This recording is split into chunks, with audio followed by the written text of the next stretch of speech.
The neurological assessment chamber hummed with ancient technology as Commander Velrith watched another batch of cadets file through. For 3,000 cycles, the machine had mapped every sentient species' primal fears with perfect accuracy. Ethrians feared the void. Kryll feared isolation. Centauri feared extinction.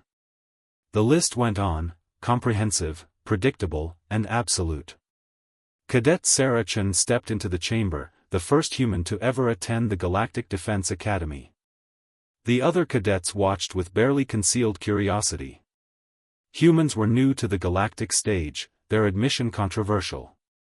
Some called them primitive. Others called them dangerous. The machine's tendrils connected to Sarah's neural pathways. Velrith had seen this procedure thousands of times. The cadet's body would tense, their breathing would quicken, and within moments, the machine would print its findings. Clean. Efficient. Undeniable. Sarah's vitals spiked immediately. The machine whirred louder than usual, its processors working overtime. Velritha's translator struggled to interpret the confused chirps from his fellow instructors. Something was wrong. 5 minutes passed.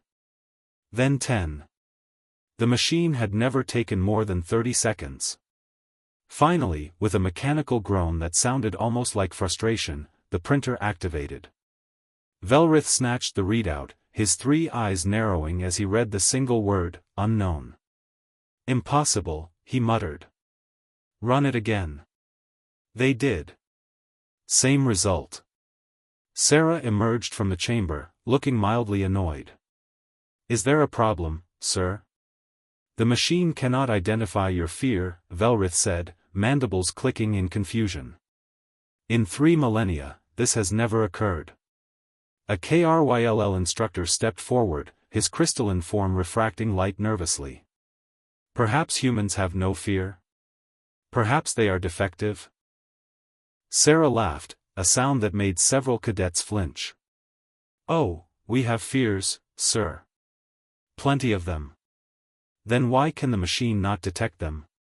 Velrith demanded. Sarah considered this, her expression thoughtful.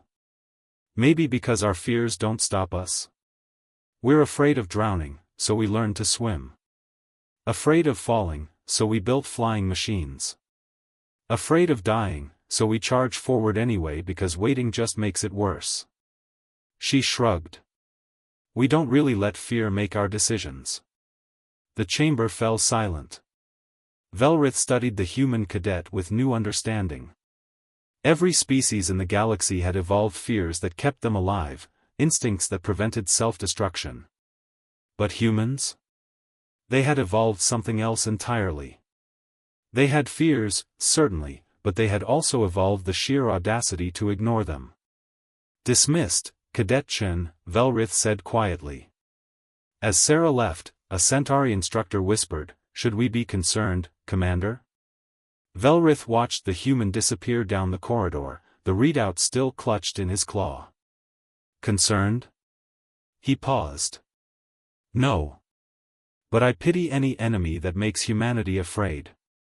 Because fear doesn't stop them, it just makes them creative. The machine's printers remained silent for the rest of the day, as if contemplating the impossible thing it had encountered, a species that felt fear and charged forward anyway.